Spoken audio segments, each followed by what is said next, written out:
viajantes da vida, seja bem-vindo, meu amigo, seja bem-vinda, minha amiga, que acompanha a nossa playlist aqui do Religião dos Espíritos, aquela obra que o Emmanuel psicografou através do Chico logo na mudança para Uberaba, em que ele pinça algumas questões, alguns itens aqui do Livro dos Espíritos, para trazer para nós informações importantes, para trazer para nós reflexões relevantes. E hoje é um dia desses. Hoje é um dia em que o Emmanuel começa apresentando aquilo que a gente não deveria ser para ser melhor trabalhador. É muito interessante porque a gente começa a fazer aquela cartelinha e marcando uns tiques, será que sou eu mesmo? Essa mensagem, ela foi psicografada em 8 de maio de 1959 e o Emmanuel deu o título só de O Obreiro do Senhor, ou A Obreira do Senhor, se a gente quiser pensar aí no trabalho das nossas irmãs. E é interessante porque ele vai lá na questão 897, do capítulo da perfeição moral, da terceira parte, em que Kardec está fazendo perguntas sobre a caridade. E sim, 897 ainda está ali perto da questão do fazer o bem com interesse, fazer o bem sem interesse, as virtudes. Pois é. Então é exatamente nesse ponto, daqui do Livro dos Espíritos, que o Emmanuel traz para nós uma reflexão sobre o nosso trabalho hoje. O nosso trabalho do dia a dia. Será que já passou pela sua cabeça aí anotar o número de passes que você dá no trabalho de passe? Anotar o número de cestas básicas que você dá para trocar para o bônus hora e depois chegar lá e negociar um duplex com piscina do lado de André Luiz, como eu costumo dizer muitas vezes de forma jocosa nos vídeos? Isso é o bem por interesse. Isso é o bem contando lá na frente. Ah, Maurício, mas eu não estou querendo nada material, eu não estou mercadejando com Deus aqui na Terra. De certa forma, está mercadejando com Deus lá na vida espiritual, uai. Não é verdade? Então, quando a gente vê a pergunta que o Emmanuel buscou, ela parece assim muito dura para nós alcançarmos essa meta, esse objetivo, logo de cara. Logo na nossa primeira compreensão da doutrina espírita, da ideia de fazer o bem. Olha só que questão interessante essa 897. Merecerá reprovação aquele que faz o bem sem visar a qualquer recompensa na terra, mas esperando que lhe seja levado em conta na outra vida e que lá venha a ser melhor a sua situação? E essa preocupação lhe prejudicará o progresso? São duas perguntas. A resposta é: o bem deve ser feito caritativamente, isto é, com desinteresse. Pois é, nesse primeiro momento, nesse grande impacto que a gente tem aqui, a gente percebe duas perguntas. Será que é meritório fazer o bem sem pensar aqui que eu vou ganhar um carro novo, que eu vou mudar de emprego? Tem gente que ainda hoje faz isso pensando na recompensa terrena. A tal chamada teologia da prosperidade, que não é teologia coisa nenhuma, como diz o nosso amigo Santana lá de Volta Redonda, ela propõe isso, que Deus vai te recompensar aqui, na terra agora. Você dá para ele, ele te dá 2. Você dá um carro, ele te dá uma frota. Pois é, mais ou menos isso que muita gente pensa por aí. Não é a visão espírita. A visão espírita nos propõe não pensar em fazer o bem para ter recompensa aqui na terra. Mas alguns de nós, de vez em quando, pensam assim, não vai ser recompensa na terra, mas vai ser lá no mundo espiritual. Eu vou ganhar uma nuvenzinha colorida, pertinho dos meus artistas preferidos, porque eles devem estar lá também, para eu ficar acompanhando o trabalho deles o tempo todo. Não é bem assim. Ainda tem uma outra pergunta, e essa talvez seja mais preciosa. Será que essa preocupação atrapalha o progresso? Faz a gente progredir, caminhar para frente mais lentamente? Os espíritos só respondem: o bem deve ser feito caritativamente, isto é, com desinteresse. Será que nós temos isso? Ou será que nós ainda pensamos em nós? Por isso que o nosso título aí é assim: servimos ao Senhor ou servimos ao egoísmo? Essa é uma questão importante, porque às vezes o bem que nós fazemos não visa o outro. O bem que nós fazemos não visa nem agradar a Deus, que é uma ideia confusa essa de agradar a Deus, mas o bem que nós fazemos visa a nossa satisfação pessoal. visa a gente se sentir melhor, se sentir o bam bam bam, se sentir a última cereja no alto do bolo, a última bolacha do pacote, como o pessoal costuma dizer, olha como eu sou bom, olha como eu sou caridoso, olha como eu faço bem. E aí é interessante que o Emmanuel começa trazendo para nós lei de causa e efeito, caro amigo, cara amiga. Lei de causa e efeito. Cada um encontra aquilo que busca. Olha só. Cada criatura mora espiritualmente na seara, no campo a que se afeiçoa. É assim que, se o justo arrecada prêmios da retidão, o delinquente, em qualquer parte, recolhe os frutos do crime. O obreiro do Senhor, por isso mesmo, onde surja, é conhecido por traços essenciais. Aí a gente pausa aqui, porque o Emmanuel vai fazer uma lista.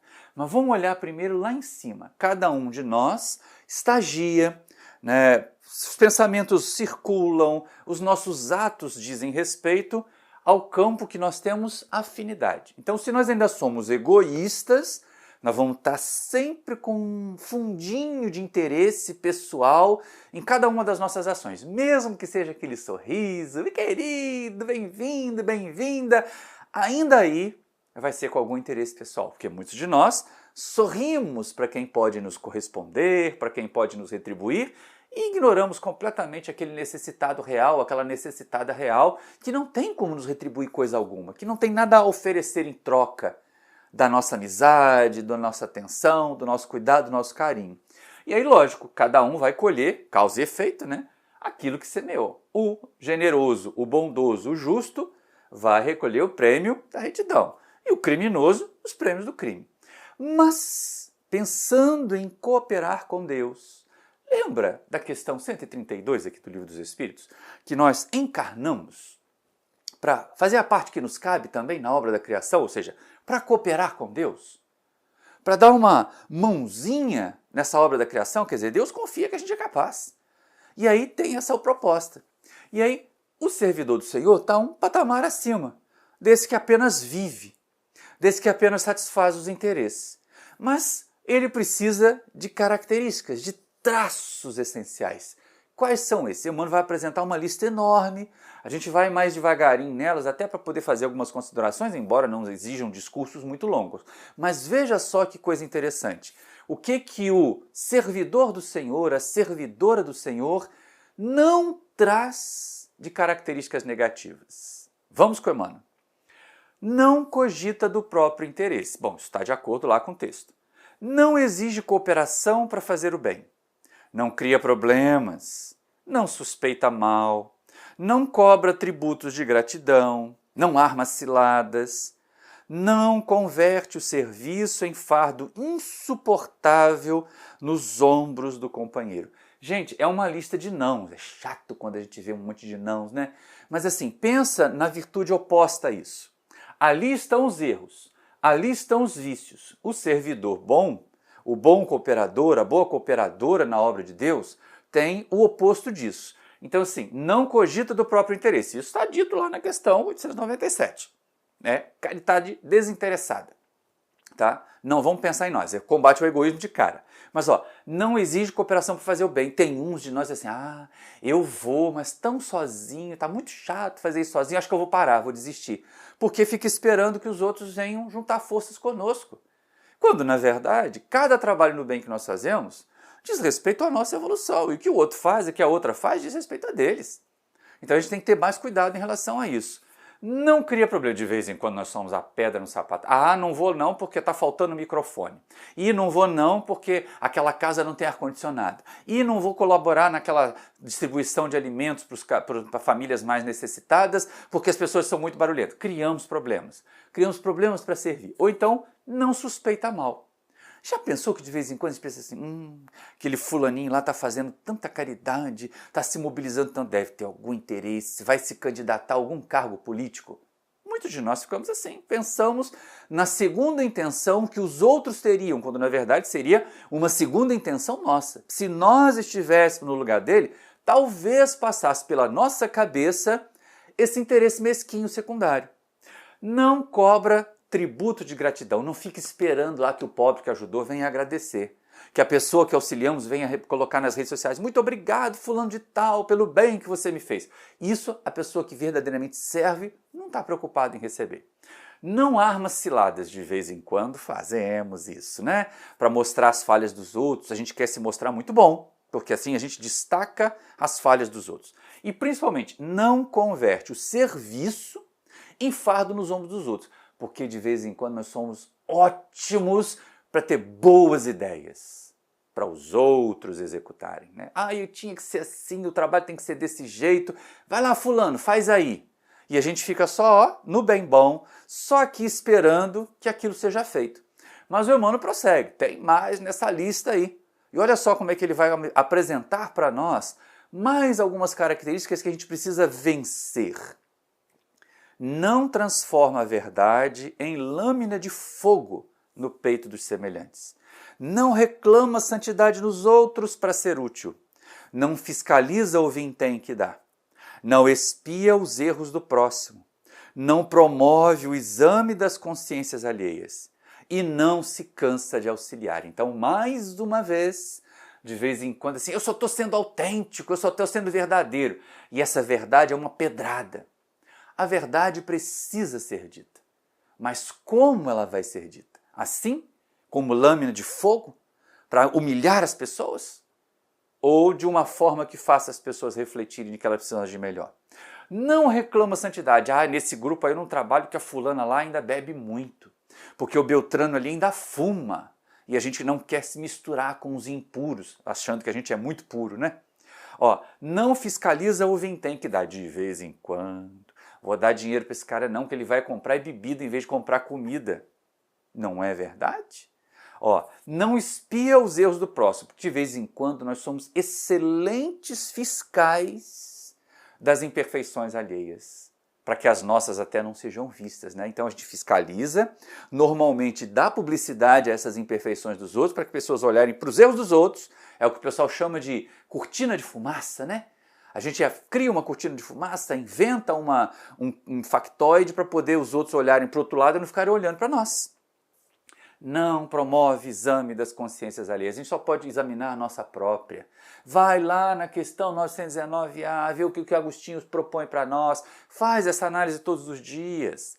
Será que a gente não feriu alguém? Será que se alguém agisse assim comigo eu ficaria triste? E principalmente, essa aqui de vez em quando eu me sinto vítima dela. Bate um certo desânimo, puxa, fiz tanto, estou cansado de fazer o bem. De vez em quando, alguns de nós somos mordiscados ali por essa ideia do desânimo do bem. Desânimo do bem, gente? Que isso? Quem quer fazer o bem mesmo, faz o bem pelo bem que o bem nos faz. E não pelo resultado que esse bem pode ter na vida dos outros, nem no impacto na sociedade. Não é isso que a gente quer, não. O bem é para fazer o bem mesmo. E o Emmanuel vai prosseguir. Olha só que coisa interessante. Não faz greve por notar-se desatendido. Não desconhece as suas fraquezas. Não cultiva espinheiros de intolerância. Não faz coleção de queixas. Não perde tempo em lutas desnecessárias. Não tem a boca untada de veneno. É claro que os sindicalistas vão ficar muito bravos com o Emmanuel ali. A gente tem que entender que numa sociedade tão deturpada, tão confusa como a nossa, algumas categorias usam esse recurso da greve para chamar atenção para a necessidade do seu trabalho, porque elas são desprestigiadas, porque elas são desvalorizadas, mas, felizmente, esses verdadeiros servos e servas do Senhor, eles são minoria. Então a categoria inteira faz greve, eles ficam ali, por exemplo, na sustentação daquele mínimo necessário para que uma atividade essencial não deixe de ser cumprida, e são eles normalmente que se oferecem para esse sacrifício. Mas a gente tem que ter muito cuidado também para não atrair contra a gente a fúria daqueles que acham que greve é uma ferramenta de negociação. Nessa sociedade, nessa desigualdade toda, infelizmente, de 1959 até hoje, para muitas categorias, aquele é o caminho, embora pese muito para nós. E principalmente nós, na categoria de professores aqui que eu vivo, toda vez que tem uma greve que a gente é obrigado a fazer, porque não vai dar para ficar dando aula sozinho, tem que repor o calendário todo, dá uma confusão danada. Às vezes o indivíduo é arrastado para essa situação pela própria coletividade. Repor aquilo tudo dá um trabalho, a perda de contato com os alunos dá um trabalho danado. Então, é sempre danoso. mas talvez seja um dano que traga um mínimo de reconhecimento, um mínimo de dignidade para uma determinada categoria. Não vamos jogar pedra, né? Agora vamos tomar cuidado para que isso não se torne uma ferramenta banal. E aí ele vai, ó, não desconhece as próprias fraquezas. De novo, a 919A de Santo Agostinho. Será que eu reconheço as minhas fraquezas ou fico só pensando nas fraquezas dos outros? Não cultivo espinheiros de intolerância, gente. Até no movimento espírita nós estamos intolerantes. Intolerância política, intolerância de gênero, intolerância de orientação sexual dentro do movimento espírita. Então a gente tem que estar muito alerta a isso, o que nos distancia de ser verdadeiramente servidores, servos do Senhor. Não faz coleção de queixas. Essa aqui. Eu sou tão bom, mas as outras pessoas não entendem, não colaboram, não fazem. Aquele trabalho tem esse defeito, aquele outro trabalho tem aquele defeito, aquele trabalho, aquele centro é um problema. E a gente só vai se queixando, só vai se queixando, só vai se queixando e acaba não trabalhando. Muita queixa, pouco trabalho, gente. Quem muito reclama, pouco faz. Então reclama menos e faz mais. Não perde tempo em lutas desnecessárias. A gente precisa escolher as batalhas em que vai entrar. Batalha no sentido de buscar algum tipo de conquista, algum tipo de transformação. Em vez de batalha, né? Vamos pensar assim, a gente tem que escolher bem os processos transformadores em que entra. Porque de vez em quando a gente quer dar murro em ponta de faca. A gente quer uma utopia. Hoje uma utopia. Não que as utopias não sejam possíveis, mas talvez daqui a 200 anos. Daqui a 300 anos. Então, por enquanto, façamos o que dá, o que é possível. Né? Por quê? Porque o bom costuma, né, o ótimo costuma ser inimigo do bom. A gente quer fazer tão perfeito que acaba não fazendo nada. Então faz o que é possível. Tá? E aí não tem a boca untada de veneno, porque de vez em quando, como nós somos fofoqueirinhos, né? Como a gente gosta de fulana, e às vezes até fingindo que está falando bem, fingindo que está preocupado com a evolução daquela pessoa, a gente fala dos defeitos delas, das dificuldades que ela tem para poder alcançar, para melhorar. E fechando a lista do Emmanuel, vem uma questão interessante. Não sente cóleras sagradas, não ergue monumentos ao derrotismo. Não se impacienta, não se exibe, não acusa, não critica, não se ensoberbece. Aqui eu vou ficar só com os dois primeiros e o último, porque o resto a gente já entende que, né, ficar impaciente não vai resolver nada, ficar se exibindo não vai adiantar nada, ficar acusando não vai adiantar nada e ficar criticando não vai adiantar nada. Mas que negócio é esse de cólera sagrada? É aquela história, me revoltei contra o fulano de tal, porque está indo contra os princípios da doutrina. Tem gente gastando tempo que poderia ser usado mostrando a forma certa de fazer e de divulgar a doutrina, apontando a forma errada que os outros estão fazendo. Na sua maneira de conceber, é aquela forma errada.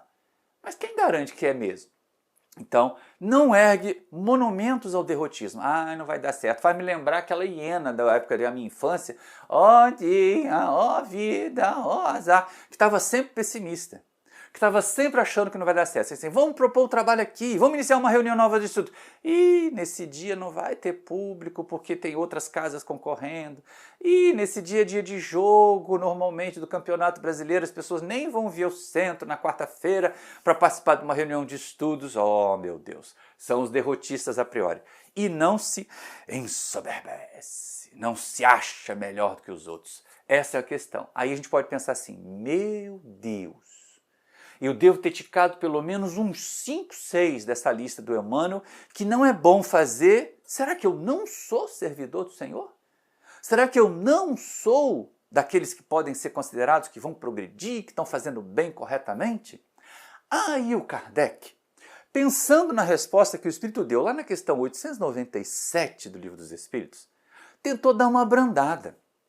Porque assim, o bem deve ser feito caritativamente, desinteressadamente. Mas e se na minha jornadinha ali eu cliquei aqui em alguma coisa que eu ainda faço? Algum dos tracinhos negativos que eu ainda tenho, isso me exime, isso me proíbe de ser um servidor do Senhor? Não.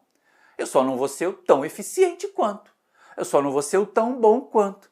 Então, olha o que Kardec pergunta na 897A, que dá uma aliviada boa para nós. Olha só. Contudo, todos alimentam o desejo muito natural de progredir para forrar-se à penosa condição desta vida. Os próprios espíritos nos ensinam a praticar o bem com esse objetivo. Será então um mal pensarmos que, praticando o bem, podemos esperar coisa melhor do que temos na Terra? Não, certamente. Mas aquele que faz o bem sem ideia preconcebida, pelo só prazer de ser agradável a Deus e ao seu próximo que sofre, já se acha num certo grau de progresso que lhe permitirá alcançar a felicidade muito mais depressa do que o seu irmão que, mais positivo, faz o bem por cálculo e não impelido pelo ardor natural do seu coração. Então é interessante a gente olhar aqui a pergunta e a resposta, porque nós não estamos desclassificados, tá? Se a gente caiu em alguma daqueles itens lá da listinha do Emmanuel, não desiste não. Não abandona a tarefa. Continua fazendo. Porque pode ser que ainda tenha uma nesguinha de egoísmo, ainda tenha uma nesguinha de interesse pessoal no bem que a gente faz.